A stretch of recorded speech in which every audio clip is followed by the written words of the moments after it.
his same values and same principles were there. I mean, he was taught, he was raised, by his parents, and those, I think those values showing over to the way he runs his program, and I'm sure, as a dad too. Thanks, Coach. Our coach talked about Geske having probably the best game he's had since he's been here. What did you see from him on Saturday? Well, I saw him playing under control, playing within himself, trusting his strength. Fundamentally, he was improved in pass protection.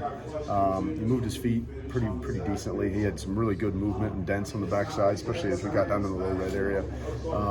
So you saw some things, from a composure standpoint, from a technique standpoint, that I was pleased with. He didn't make any mistakes. He had no MEs. Played physically, had 10 knockdowns.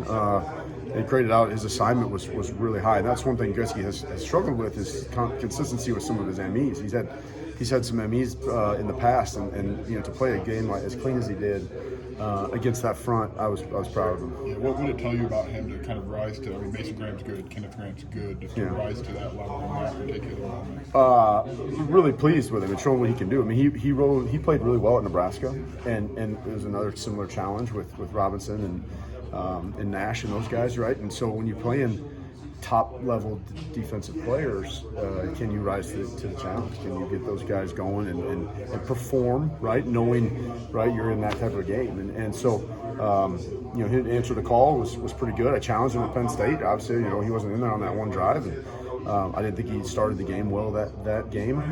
So I challenged him. And then really the last 2 weeks he's been really good. So hopefully he continues to grow off of this and learn from this. And excited about what he showed on Saturday. Just for context, 10 knockdowns. What's the most one of your guys has had since you've been here?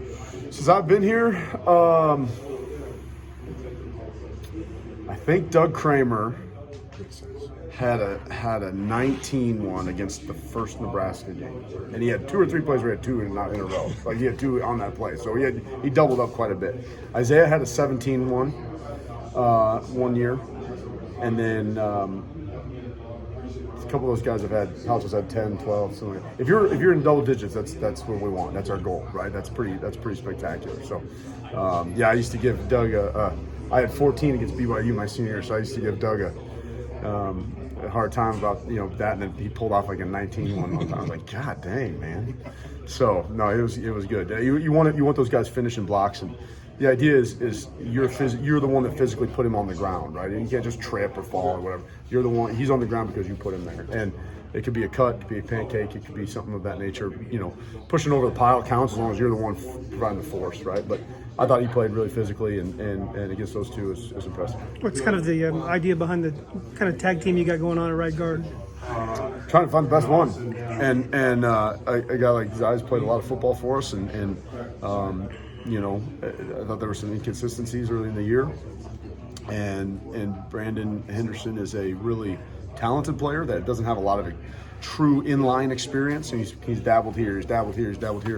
But I think he's got a very bright future, and he's very talented, and he had a really good bye week and played really well and put himself in a position to do some things, and felt like we could didn't want to keep rotating 4 or 5 guys there, and so I kind of saw him rise to the top and gave him a shot, and yet there's still some growth and maturity that needs to happen, which is where I think Zai comes in off the bench and gives you a spark, and he provides some leadership and provides some maturity and experience in there, and can give Brandon a spell, and as we're working through some things, and then get Brandon back out there and have him perform. So we'd like to get the continuity going, but we're pretty good these last two weeks with that group. So you mentioned the Penn State game with Josh Geske.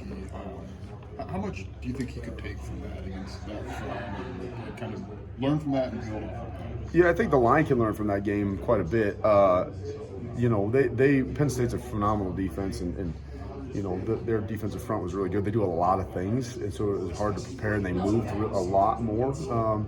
And so I think we got in that moment, the opportunity, the night game, the whiteout, the whole thing.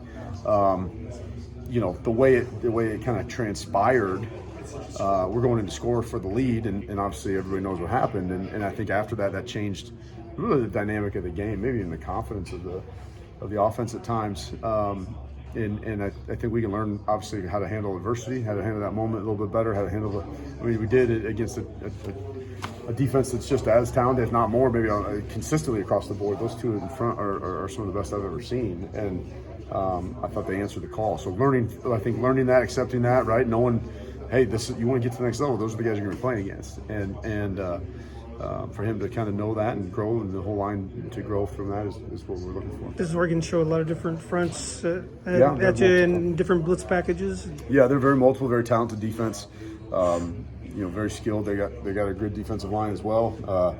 They got a nose number 90 who's a special player, and they got guys across the board there's really not a weakness up there. So they're talented. They do they're number one for a reason, right? And they're number one for a reason, and they've played teams tough, and it's going to be a great venue, a great game, and we got to work it out for us, certainly.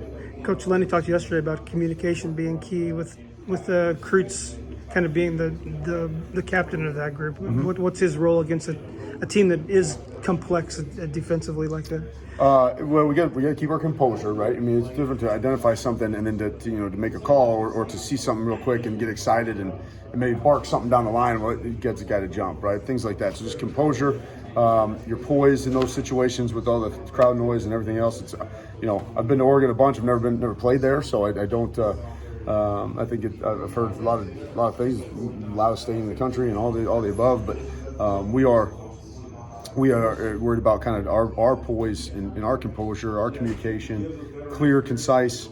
Make sure the backs know the calls. Make sure our line knows the calls, all that kind of stuff. And Kreutz is very good at that. And just I think we got to echo the calls, and everybody's got to be on the same page. If we can be on the same page, and we'll be all right. What do you think about how Kreutz has been playing, especially these last couple of weeks?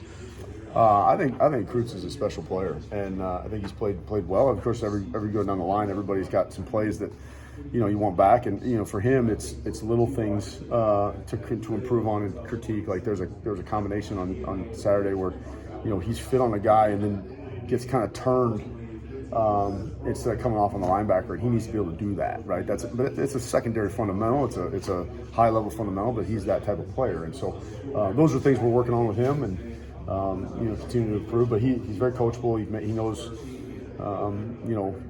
When things break down, he can point to it right away. Oh, that was on me. I took it out there. I shouldn't have, or I saw this guy. And I thought I should take it there, or whatever. He's got freedom to do that and autonomy to do that, just because of how knowledgeable he is and how much trust he's built with our staff and with our team. And so I think he's playing well. I think he's playing really. I was really impressed with the way he played physically on Saturday, going against those two. I mean, he's given up quite a bit size-wise to those two, and I was pleased with it physically. I think he made some mental mistakes that we talked about, and got to get him cleaned up on some of those. But from a physical standpoint, I was pleased.